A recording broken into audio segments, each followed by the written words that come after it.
First theorem on limit, ये theorem कई बार पूछा गया एग्जामिनेशन में और इस पे बेस्ट प्रॉब्लम्स भी हैं। तो एक बार इसका प्रूफ कैसे हम लोग करेंगे उसको समझने का हम लोग प्रयास करेंगे। देखिए क्या दिया गया है, दिया गया है कि एन आपका कोई सीक्वेंस है और उसके nth टर्म का n टेंस टू इनफाइनाइट पर जो लिमिट है वो यल है। तो n टेंस टू इनफाइनाइट पर यदि लिमिट l है, it means sequence an l पे कन्वर्ज करेगा। यानी कोई भी जब सीक्वेंस लेते हैं तो n टेंस टू इनफाइनाइट पे जो लिमिट आती है उसी पर जो सीक्वेंस होता है वो कन्वर्ज करता है।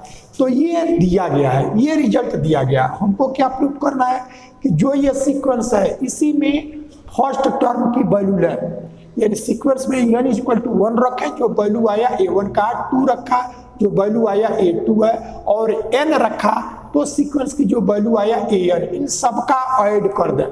और तब चूंकि यह n टर्म है तो उसी n से डिवाइड कर दें। तब हमको दिखाना है कि इसका भी जो लिमिट होगा n टेंस टू इनफाइनाइट पर तो वो भी यल ही होगा। यानी देखें अभी हम लोगों ने क्या किया है कि यह सीक्वेंस लिया है an और उस an में हमारा फर्स्ट यानी n टर्म लिया n टेंस टू इनफाइनाइट पर, जो इसका लिमिट आया वो हमारा यल हुआ। तब हमको ये दिखाना है कि यदि a1 plus a2 plus a3 से लेकर के प्लस an, यहाँ nth टर्म का लिमिट हमने लिया n टेंस टू इनफाइनाइट पर तो वो यल आया। लेकिन यहाँ हमारा क्या है कि a1 को भी ले, a2 को भी ले, डॉट डॉट an को भी ले, सबका सम करें और 1 से लेकर के n तक है तो n तक डिवाइड करें। तो इसका भी लिमिट वही होगा जो केवल an का n टेंस टू इनफाइनाइट पर लिया गया है। अब इस रिजल्ट को हमको प्रूव करना है। तो प्रूव करने के लिए कैसे करेंगे इसका एक बार देखें आप।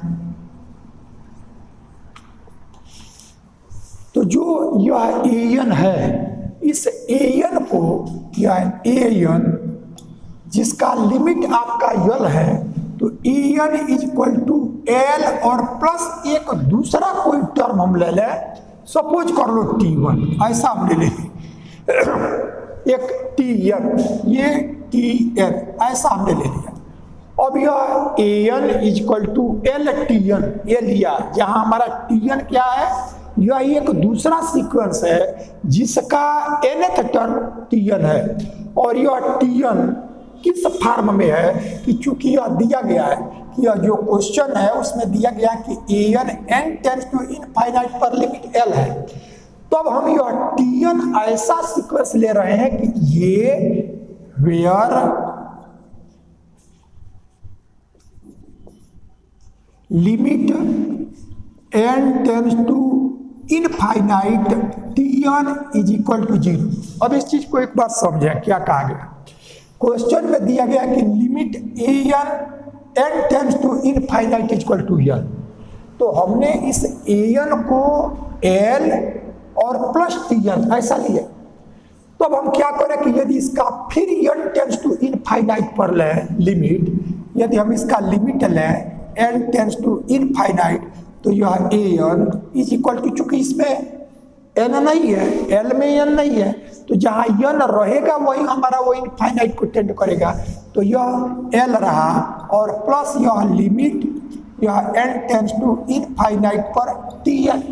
अब हमने इसीलिए यह tn को n टेंस टू इनफाइनाइट पर 0 लिया है कि यहाँ फिर ये वैल्यू 0 आ जाएगा, तो जो ये वैल्यू है उसमें कोई इफेक्ट नहीं होगा। तो अब ये सपोजिशन हमने किया है। तो हमने क्या किया कि एक सीक्वेंस का nth टर्म आपका an है और उसका लिमिट है l। तो हमने एक सीक्वेंस जिसका nth टर्म tn है उसको हमने यहाँ इसके साथ ऐड कर लिया। और यह tn इस तरह का लिया गया है कि यह n टेंस टू इनफाइनाइट पर इसका लिमिट जो हो 0 हो जाए, क्योंकि यदि ऐसा हम नहीं लेंगे तो जो ये दिया गया है उसको ये कॉन्ट्रडिक्ट करेगा। तो यानी क्या दिया है, दिया है कि limit an n tends to infinite पर l है, तो इसलिए जब इतना लेंगे और इसका tn का n टेंस टू इनफाइनाइट पर लिमिट हम 0 लेंगे, यानी ऐसा सीक्वेंस लें जो n टेंड्स टू इनफाइनाइट पर जीरो पे कन्वर्ज करें। तो ये सीक्वेंस हमने अपनी तरफ से लिया है, ये हमने लिया है, लेकिन इसके लेने से, इसको इस फॉर्म में लिखने से जो हमारा दिया गया उस पर कोई इफेक्ट नहीं पड़ा, क्योंकि हम जब इसका n टेंड्स टू इनफाइनाइट पर लिमिट लेंगे तो यल में n है नहीं कि वहाँ हमको लिमिट लेना पड़ेगा। तो अब इसमें हमने लिमिट नहीं लिया। लिमिट क्यों नहीं लिया? क्योंकि n को इनफाइनाइट रखना है और इसमें n है ही नहीं, इसलिए इनफाइनाइट रखने की कोई जरूरत नहीं है। और tn इसमें n है तो इसका n टेंड्स टू इनफाइनाइट। तो चूंकि यह tn हमने अपनी तरफ से सपोज किया और ऐसा सपोज किया है कि n टेंड्स टू इनफाइनाइट पर जीरो है, तो जब यह जीरो आ गया तो जो ये वैल्यू यहाँ दिया गया है उससे जो हमारा सपोजिशन है उससे उसकी वैल्यू में कोई परिवर्तन नहीं हुआ। तो हमने फाइनली किया क्या कि an is equal to l plus tn, जहाँ tn हमारा एक ऐसा सीक्वेंस है जो n टेंड्स टू इनफाइनाइट पर क्या दे रहा है? जीरो दे रहा है। तो ये वर्क हमने पहले कर लिया। अब आप क्या करें, इसी को ये हमने यहाँ इसको 1 ले लिया है, ये 1 ले लिया है। तो ऐसा लेने से हमको इससे यानी limit n tends to infinite an is equal to l और यह वैल्यू हमारा जीरो है। तो हम ऐसा ए हमको अभी प्रूफ नहीं करना है, हमने इस पार्ट को सिर्फ इसलिए आपको दिखाया है कि हमको ऐसा tn ले ले और यह tn को इनफाइनाइट को टेंड करे और तो ये जीरो दे दे, तो जो हमारा ये सपोजिशन है वो हमारा इस सपोजिशन से वो कॉन्ट्रडिक्ट नहीं करेगा। तो ये चीज आपको दिखानी नहीं है, ये सिर्फ हमने ये दिखाया है कि ऐसा लेने से जो हमारा वैल्यू है उसमें कोई इफेक्ट नहीं पड़ा, उस चीज को यहाँ दिखा दिया। सिंस दिस, तो ये आ गया। अब इसमें क्या करें कि देखें a1 लाना है, तो a1 तो इसमें हम n इज इक्वल टू 1, तो putting n is equal to 1 2 up to n in equation 1। Equation 1 में 1 2 से लेकर के n तक रखें, तो यह हमारा आया a1 is equal to l plus t1, a2 l plus t2 up to an l plus tn, ऐसा आ गया। अब हमारा यह सबका सम है, तो अब हम सबका सम कर लें। तो this imply a1 plus a2 से an और यह n टाइम्स l है, तो यह nl ऐसा आया और प्लस यह t1 प्लस t2 से लेकर के tn तक ऐसा आ गया।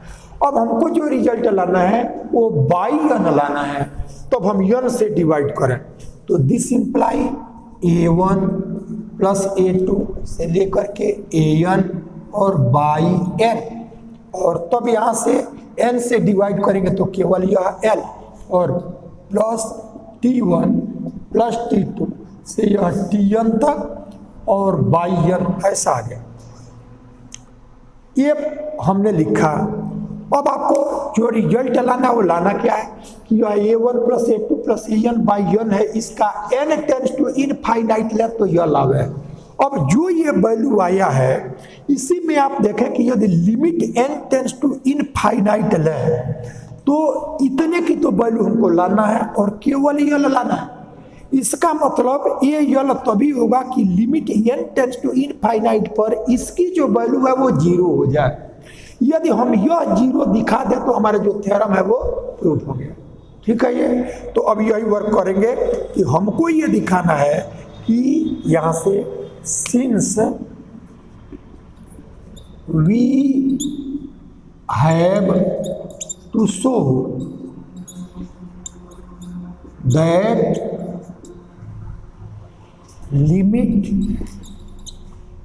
limit n tends to infinite a1 plus a2 up to an by n is equal to l, then we shall show we shall show that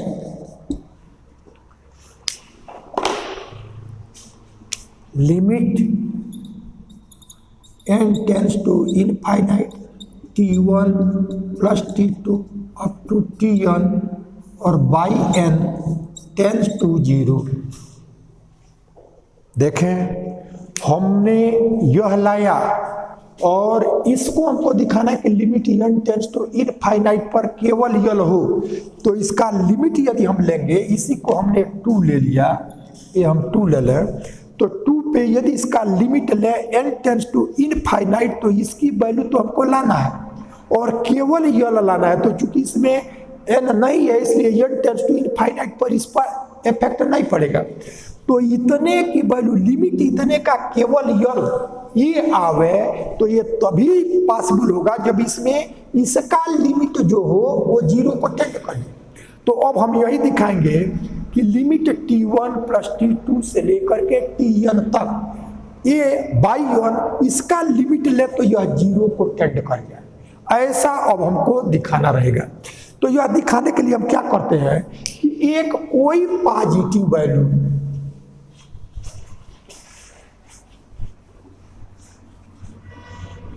है, तो इस दिखाने के लिए यह tn t1 t2 tn है क्या, एक सीक्वेंस tn जिसका फर्स्ट टर्म ये है, सेकंड टर्म ये है और nth टर्म ये है।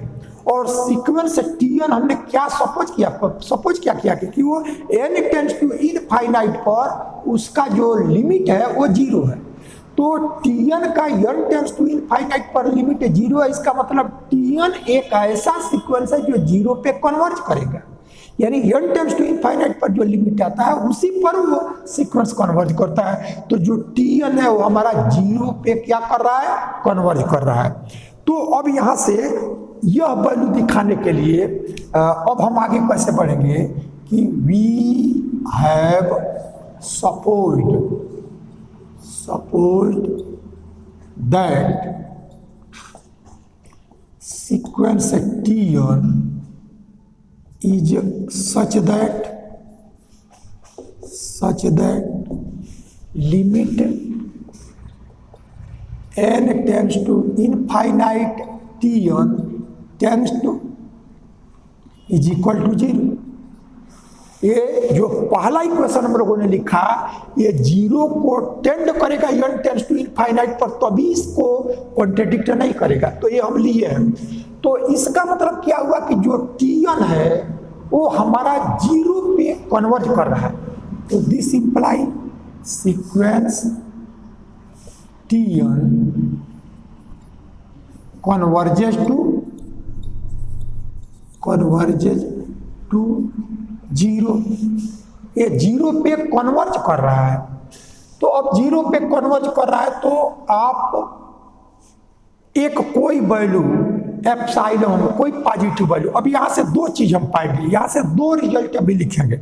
फाइनली ये में है कि इसका जो लिमिट है वो n टेंड्स टू इनफाइनाइट पर 0 को टेंड करे, दिखाना यही है। अब इसको दिखाने के लिए 2 रिजल्ट हम यहाँ यूज करेंगे। हम ये यूज करें कि कोई एक पॉजिटिव वैल्यू जो 0 ना हो उसको छोड़ करके, 0 को छोड़ करके जितना भी छोटा जितना भी बड़ा ले वो पॉजिटिव वैल्यू ही है। तो हमने यहाँ से लिया कि वी टेक एन आर्बिट्ररी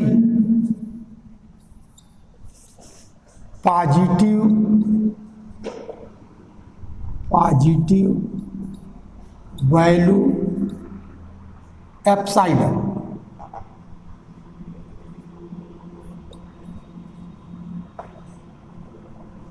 देखिए क्या क्या है, अभी हमने कोई एक वैल्यू पॉजिटिव वैल्यू है उसका हमने नाम दे दिया एप्सिलॉन। एप्सिलॉन का दूसरा कोई अभी थिंकिंग नहीं है, हमको यही सिर्फ एप्सिलॉन को सोचना है कि जो एप्सिलॉन है वो कोई वैल्यू है और कैसी वैल्यू है कि जो 0 नहीं है, 0 से बड़ा है, और वो 0 से बड़ा जो भी हम लेना चाहे उसको हमने एप्सिलॉन कह दिया। एप्सिलॉन के विषय में अभी आपको सिर्फ इतना सोचना है कि वो 0 से बड़ा कोई भी वैल्यू है तो उसको हमने ले लिया। अब आप यहां से 2 रिजल्ट प्रूफ को यूज करेंगे। एक तो आपने लिया है कि जो सीक्वेंस Tn है वो 0 पे कन्वर्ज कर रहा है, तो जब कोई सीक्वेंस 0 पे कन्वर्ज किया तो कन्वर्जेंट की जो प्रॉपर्टी है उसको सेटिस्फाई करेगा, पहली बात।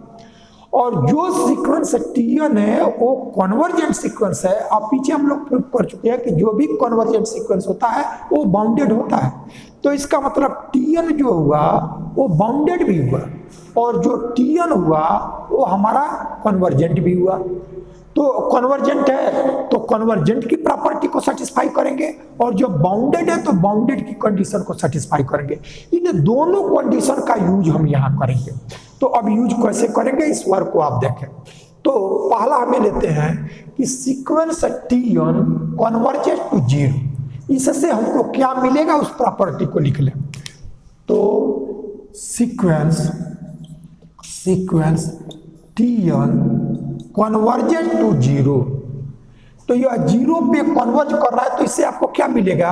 कन्वर्जेंट का बहुत अब तो एक्सरसाइज समाप्त होने वाला है और कन्वर्जेंट का ही यूज अधिकांश हुआ है। तो ये आपका यह T1 है, यह आपका T2 है, ये इस तरह से, और ये 0 पे कन्वर्ज कर रहा है।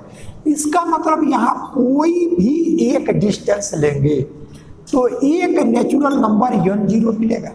इस n0 से ग्रेटर जितने भी n होंगे उस पर सीक्वेंस की वैल्यू निकालेंगे तो वो वैल्यू और 0 इसका डिफरेंस जो ये डिस्टेंस लिया गया है उससे लेस आएगा। तो इसी का यूज हमको करना है। तब आप देखें जो ये डिस्टेंस लिए हैं उस डिस्टेंस का हाफ डिस्टेंस यहाँ लीजिए। यह तो डिस्टेंस कोई आपने लिया, इसका कन्वर्जेंट से कोई मतलब नहीं है। ये हमने कोई एक वैल्यू लिया जो 0 नहीं है, 0 से बड़ा 0.01, 0.001, 0.2, जो भी 2, 3, 5 जो भी लेना हो, यानी ये 0 नहीं है, 0 से बड़ा कोई भी वैल्यू है, तो ये हमने ले लिया है। अब जो यहाँ वैल्यू हमने लिया है उसका हाफ डिस्टेंस यहाँ लें, ε/2। ये डिस्टेंस हम ले चुके हैं, लेकिन हम यहाँ डिस्टेंस ε/2 लिया। तो चूंकि ये सीक्वेंस 0 पे कन्वर्ज कर रहा है तो हर डिस्टेंस के लिए एक नेचुरल नंबर मिलेगा। तो जो ये ε/2 लिए हैं उसके लिए भी आपको एक नेचुरल नंबर मिलेगा। और ये नेचुरल नंबर की क्या प्रॉपर्टी होगी कि इससे ग्रेटर जितने नेचुरल नंबर होंगे उसकी वैल्यू जब सीक्वेंस में रखेंगे तो वह और 0 इसका डिफरेंस हमारा जो यह डिस्टेंस लिया गया है उससे कम आएगा।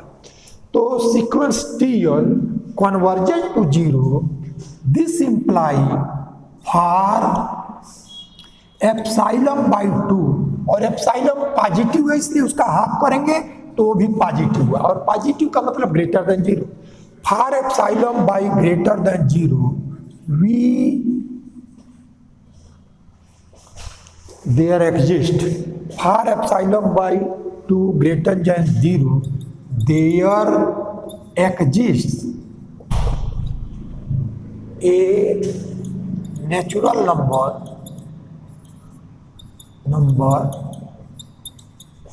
n0 such that for all n greater than n0 we have Tn minus 0 less than ε/2। एक कन्वर्जेंट की डिफिनीशन से यहाँ कोई डिस्टेंस लें तो जो ये डिस्टेंस लिया उसका हाफ डिस्टेंस हमने लिया। तो इस प्रत्येक डिस्टेंस के लिए चूंकि कन्वर्जेंट है तो प्रत्येक डिस्टेंस के लिए एक नेचुरल नंबर मिलेगा। और ये कैसा नेचुरल नंबर होगा कि जो ये डिस्टेंस लिए हैं उसके लिए ये नेचुरल नंबर ऐसा होगा कि इससे ग्रेटर जो भी नेचुरल नंबर होगा उस पर जब सीक्वेंस की वैल्यू निकालेंगे तो वो और जिस पे कन्वर्ट कर रहा है इन दोनों का डिफरेंस जो डिस्टेंस लिए है उससे लेस आएगा। तो वही चीज हमने लिखा। और Tn minus 0 that is Tn, तो यहां से this imply mod of Tn a less than ε/2। तो ये 2 तक था, अब हमने 3, तो ये किस n के लिए है, जो n 0 से ग्रेटर है, तो ये हमने यहाँ ले लिया 3, 2 हमको ये मिला था और इसी से हमको यह दिखाना था। अब इसी में हमने 2 यूज किया कि सीक्वेंस Tn 0 पे कन्वर्ट कर रहा है, इसलिए कन्वर्जेंट की प्रॉपर्टी को सेटिस्फाई करेगा, और दूसरा सीक्वेंस Tn कन्वर्जेंट और every convergent sequence is bounded, तो जो बाउंडेड होने का जो प्रॉपर्टी होगा उसको ये सेटिस्फाई करेगा। तो अगला हम ये लिख रहे हैं, sequence Tn is convergent sequence and we know that every convergent sequence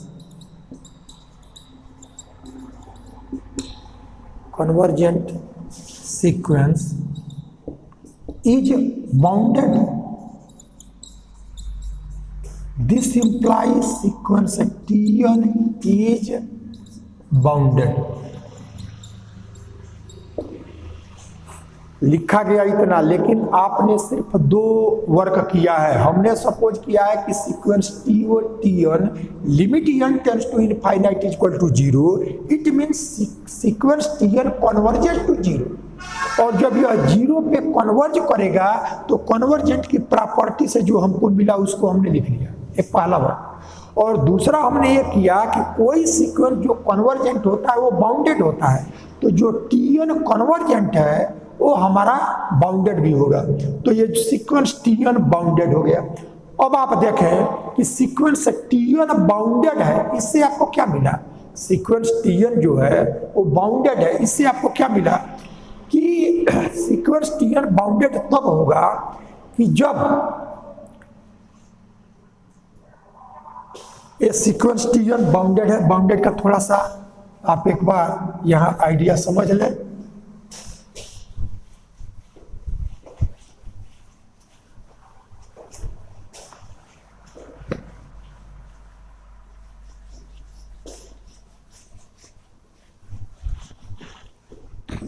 तो देखें, कोई भी एक सीक्वेंस है Tn, वो बाउंडेड तब होगा कि जब आपको एक नेचुरल नंबर, कोई सपोज कर लो कि हमने एक नेचुरल नंबर हमको k मिल गया, कि ये k ऐसा हो कि ये जितने भी इस सीक्वेंस के एलिमेंट हैं वो प्रत्येक के लिए, जैसे हमारा T1 हुआ, T2 हुआ, T3 हुआ, ये इनफाइनाइट तक, ये सभी जो वैल्यू है वो जो एक नेचुरल नंबर हमको मिले उससे ये सब लेस हो, तो अभी हमारा ये सीक्वेंस बाउंडेड कहा जाएगा। यानी सीक्वेंस बाउंडेड तब होगा जबकि उसके जितने भी एलिमेंट होंगे वो सभी एलिमेंट एक हमको कोई रियल नंबर मिलेगा जिस रियल नंबर से वो लेस हो। तो चूंकि Tn बाउंडेड है इसलिए इसके लिए भी एक हमको नेचुरल नंबर मिलेगा कि इस सीक्वेंस की जितनी भी वैल्यूज होंगे वो सब एक पॉजिटिव रियल नंबर से लेस होगा। उसी पॉजिटिव रियल नंबर को हमने कह दिया के, तो ये हो गया Tn इज बाउंडेड। तो by definition of boundedness, by definition of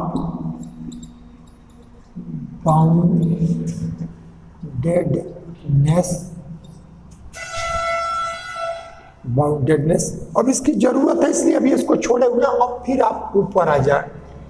bye definition of boundedness there exist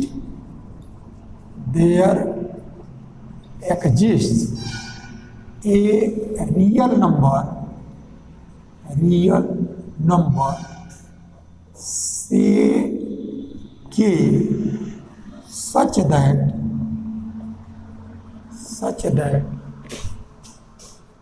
Tn is less than k for all n belongs to n। देखिए क्या किया, ये जितने नेचुरल नंबर होंगे उन सब में सीक्वेंस की यानी Tn के T1, T2, T3 ये जितनी भी वैल्यूज हैं वो सभी वैल्यूज हमारा एक नेचुरल नंबर मिलेगा उससे लेस होगा तभी ये हमारा बाउंडेड कहा जाएगा। तो चूंकि लेस है बाउंडेड है इसलिए हमको एक ऐसा मिलेगा। तो अभी हमारा थर्ड आया, इसको हमने फोर्थ ऐसा लिखा। अब हम क्या करते हैं कि ये जो वैल्यू है जिसको हमको ये दिखाना है कि n टेंड्स टू इनफाइनाइट पर इसकी जो वैल्यू हो वो 0 हो जाए, तो इसके लिए हम क्या करते हैं कि यह T1 ये माडा नाउ माडा T1 प्लस T2 से लेकर के अब ये देखें ये जो कंडीशन आया है कि यह Tn less than epsilon by 2 ये Tn माइनस 0 वो कन्वर्जेंट था तो सबके लिए ये वैल्यू नहीं है, वो केवल उनके लिए है जो n0 से ग्रेटर है। तो अब आप क्या कर लो कि T1 T2 से लेकर के Tn तक है तो उसको Tn0 तक एक लिखो और फिर यहाँ Tn0 प्लस 1 Tn0 प्लस 2 से लेकर के Tn ऐसा हमने लिखा। ये T1 T2 से लेकर के Tn तक इसको दो पार्ट में एक n0 से लेस तक और एक n0 से ग्रेटर तक ऐसा। अब ये वैल्यू हम इस टोटल को n0 से ग्रेटर के लिए जो वैल्यूज है उनको अलग और उससे पहले का अलग ऐसा हम कर लें तब ये वैल्यू हमको जो मिलेगा ये लेस आर इक्वल माडा T1 प्लस T2 से लेकर के Tn0 और बाई n भी कर लें क्योंकि हमको बाई n भी लाना है। तो n चूंकि नेचुरल नंबर है तो नेचुरल नंबर हमेशा पॉजिटिव ही होता है, वो नेगेटिव नहीं होता है, इसलिए इस पर माड लेने की कोई जरूरत नहीं। तो यह T1 T2 से लेकर के Tn0 यहाँ तक और अपान n ये वैल्यू और प्लस यह Tn0 plus 1 plus Tn0 plus 2 से लेकर के Tn और बाई n इस फार्म में लिख लो।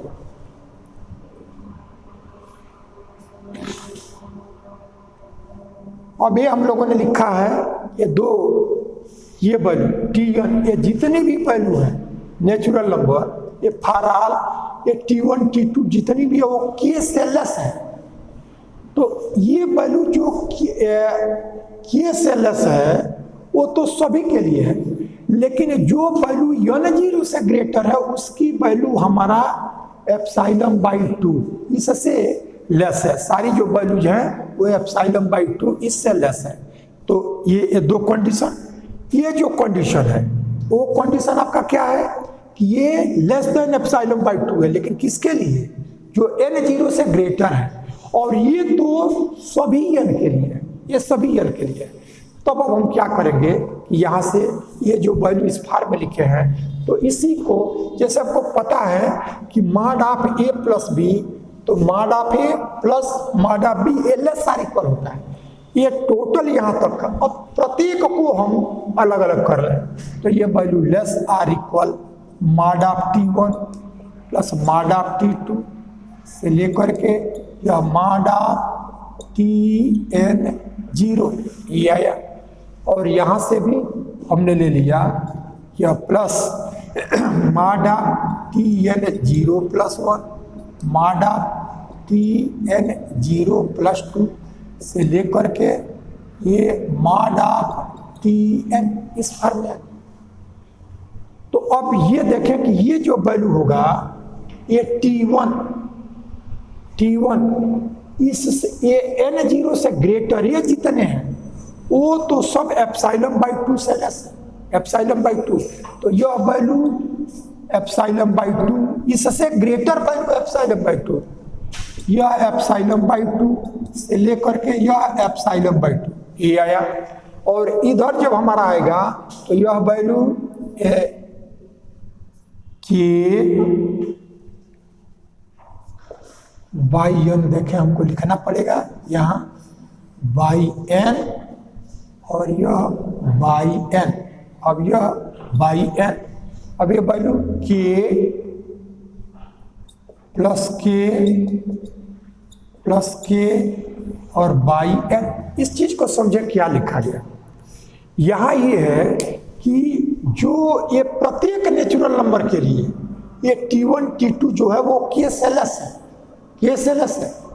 ये वैल्यू KSLS है, तो यहाँ से यह T1 ये भी KSLS यानी इससे ग्रेटर वैल्यू के है।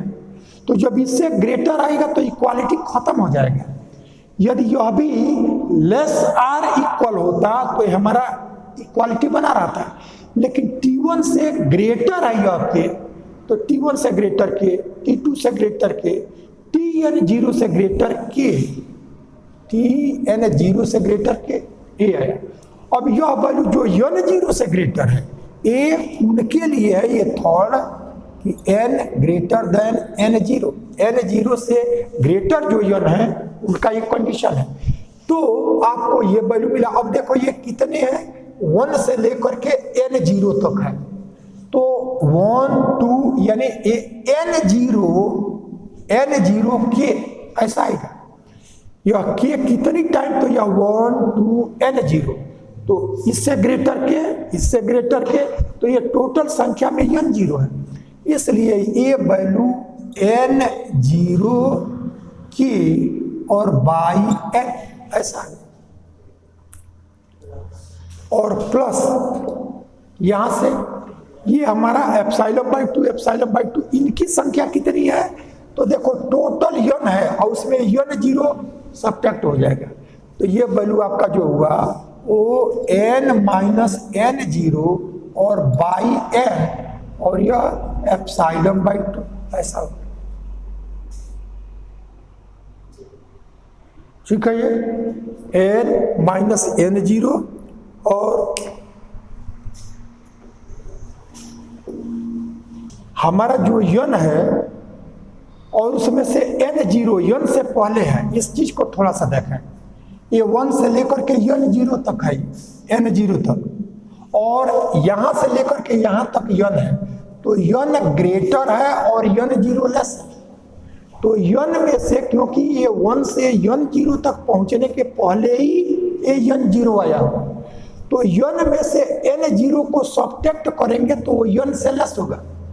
देखो ये n में से n0 को, n0 जैसे हमारा n तक पहुंचने से पहले का ही नेचुरल नंबर है, तो जैसे हमारा 1 2 3 4 5 है तो n 5 हुआ और 3 उसके पहले ही आया, तो यानी n में से n0 3 जो हुआ उसको सब्ट्रैक्ट करेंगे तो n से लेस आएगा, यानी 5 - 3 जो 2 हुआ, तो ये n0 है जो यहीं तक है और यहां तक n है, तो n में से इस n0 को घटाएंगे तो 1 से n तक जो है उससे लेस हुआ, तो हमारा यह n-n0/n यह n से लेस है। अब देखो ये न्यूमरेटर आपका डिनोमिनेटर से लेस, इसका मतलब ये जो वैल्यू है वो 1 से लेस होगी, तो इसकी जगह यदि हम ये 1 से लेस है, तो जब 1 जो हुआ उससे ग्रेटर हुआ, इस पॉइंट को थोड़ा सा केयर करना पड़ेगा। n-n0, n में से n0 घटा है, तो जब सब्ट्रैक्ट हुआ तो ये n से लेस हो गया, तो न्यूमरेटर लेस और डिनोमिनेटर ग्रेटर, तो ये वैल्यू 1 से लेस। तो जब इससे बड़ी वैल्यू यहाँ 1 रखें, तो जैसे इससे ग्रेटर वैल्यू ये हो गया, ये तो जो था वही रखा, लेकिन ये वैल्यू 1 इससे ग्रेटर है। क्यों ग्रेटर है? क्योंकि इसका न्यूमरेटर लेस है और डिनोमिनेटर ग्रेटर है, तो ये 1 से लेस है और उससे ग्रेटर वैल्यू यहां लिखा। तो जैसे यदि आपका 2 लेस देन 3 है, तो 3 से ग्रेटर वैल्यू यदि हम 4 लिखें तो भी ये लेस देन वाला कंडीशन सेटिस्फाई होगा। तो ये वैल्यू ये 1 से लेस है और इससे ग्रेटर 1 आ गया, तो इसका मतलब इससे ये बड़ी वैल्यू आ गई। ठीक है, ये इससे बड़ी वैल्यू आ गई। अब यहां से अब हम क्या कर रहे हैं कि ये value less than epsilon by 2 आ गया। यह यन जो कोई वैल्यू है नेचुरल नंबर है प्रत्येक, तो यदि इस यन की वैल्यू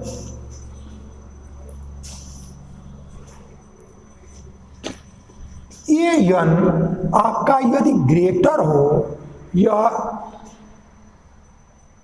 n0 के बाई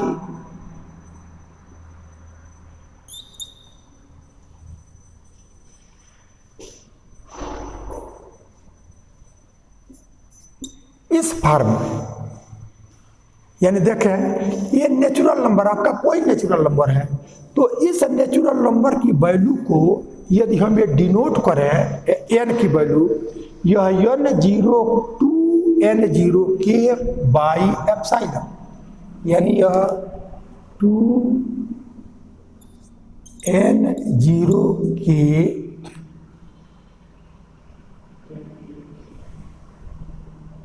पार्टे।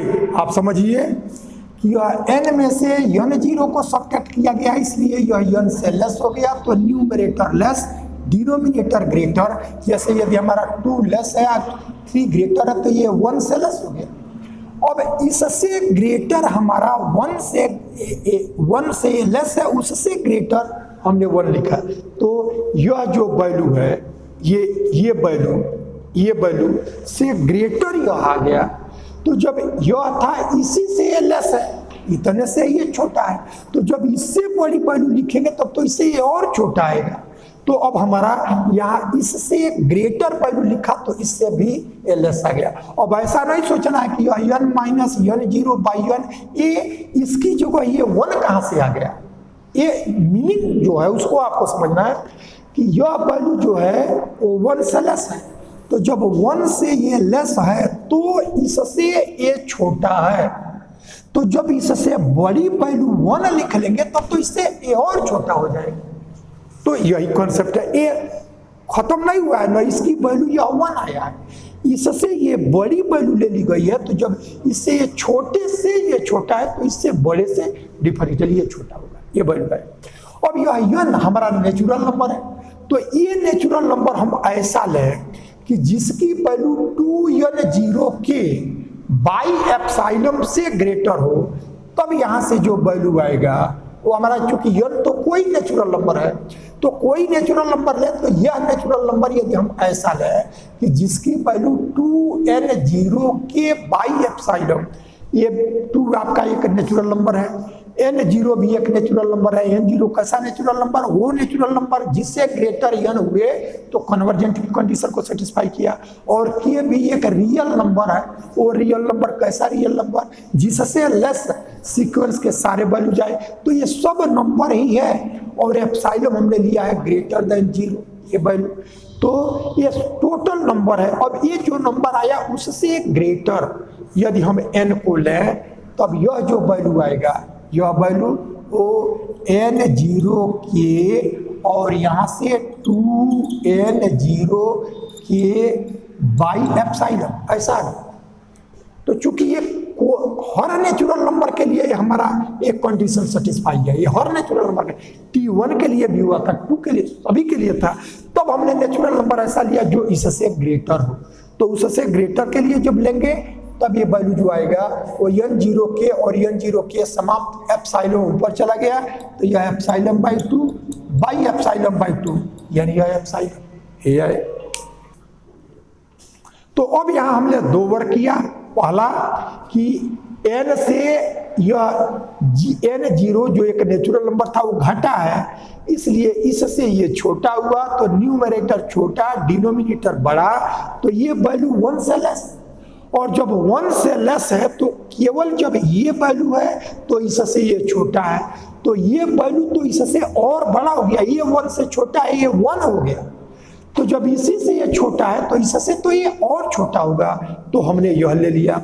और यह कोई नेचुरल नंबर के लिए एक कंडीशन है, फॉर ऑल n एक कंडीशन है। तब हमने क्या किया कि एक नेचुरल नंबर ऐसा लिया जो इससे ग्रेटर हो, तो जब इससे ग्रेटर होगा तो उसके लिए भी एक कंडीशन सही हुआ, तो हम जब इसको रखेंगे तो यह वैल्यू आ गया एप्सिलॉन बाई 2 और एप्सिलॉन बाई 2 यह आया।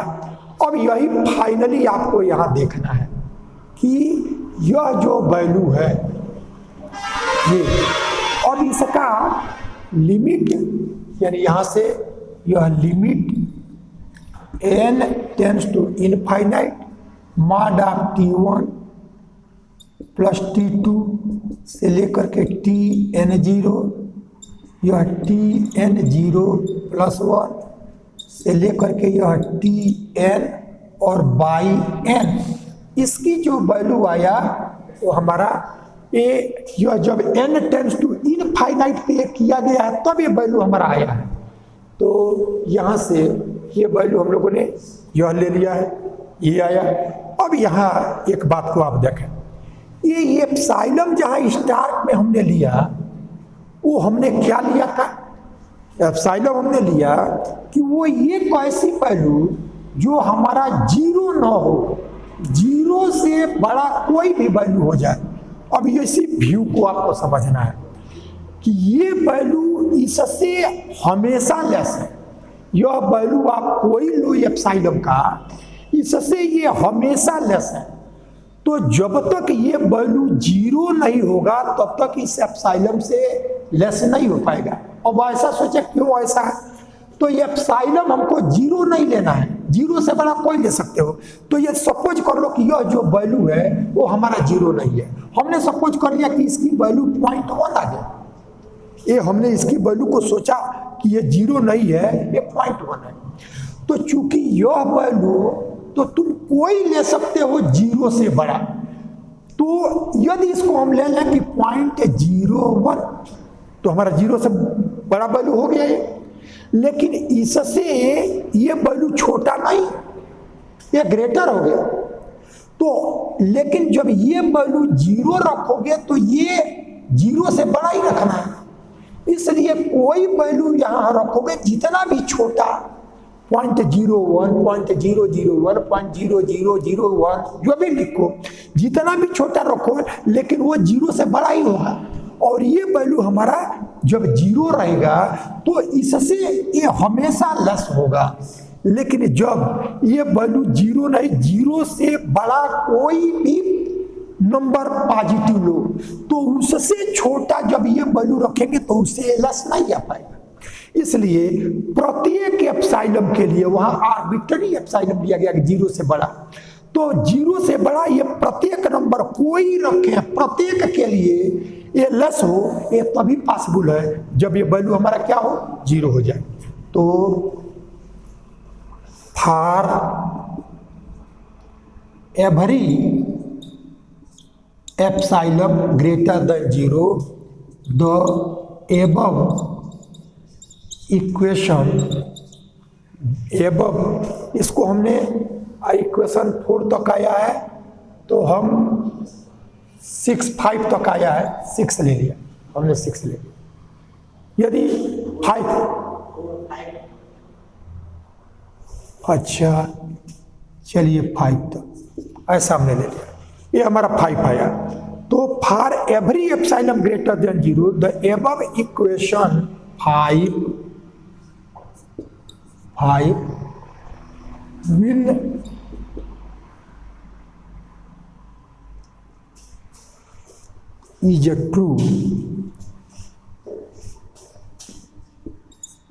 is true when limit n tends to infinite t1 plus t2 से लेकर के tn by n tends to zero. ये एक लाइन में लिख दिया गया, लेकिन बात को समझो कि ये कैसे लिखा गया है। क्योंकि यहाँ हम एप्सिलॉन कोई वैल्यू ले, प्रत्येक एप्सिलॉन के लिए एक कंडीशन सही हुआ, एप्सिलॉन जीरो न हो, जीरो से बड़ा कोई पॉजिटिव। तो यहाँ जो भी पॉजिटिव वैल्यू ले हर पॉजिटिव से एलएस ही आना चाहिए। तो यदि ये वैल्यू जीरो नहीं रहेगा, कोई भी यदि पॉजिटिव वैल्यू लेंगे वो चाहे जीरो से बड़ा जितना भी छोटा हो तो उससे छोटा जब यहाँ वैल्यू रहेंगे तो उससे लेस नहीं आएगा। लेकिन जब इसको जीरो लिखेंगे तो ये वैल्यू चूंकि जीरो से ग्रेटर ही लेना है, इसलिए जब ये जीरो रहेगा तभी ये प्रत्येक जीरो से ग्रेटर के लिए लेस होगा। तो इसलिए वैल्यू हमारा 0 आ गया। और तब हम लोगों ने क्या किया था, जो हम लोग फाइनली इसके पहले जो ये किया गया कि हमारा लिमिट यह S1 प्लस S2 से लेकर के Sn by n n tends to infinite पर जो ये वैल्यू आया था L और plus limit n tends to infinite T1 plus T2 से लेकर के Tn और बाई n, तो अब हमने दिखा दिया कि यह 0 आ गया।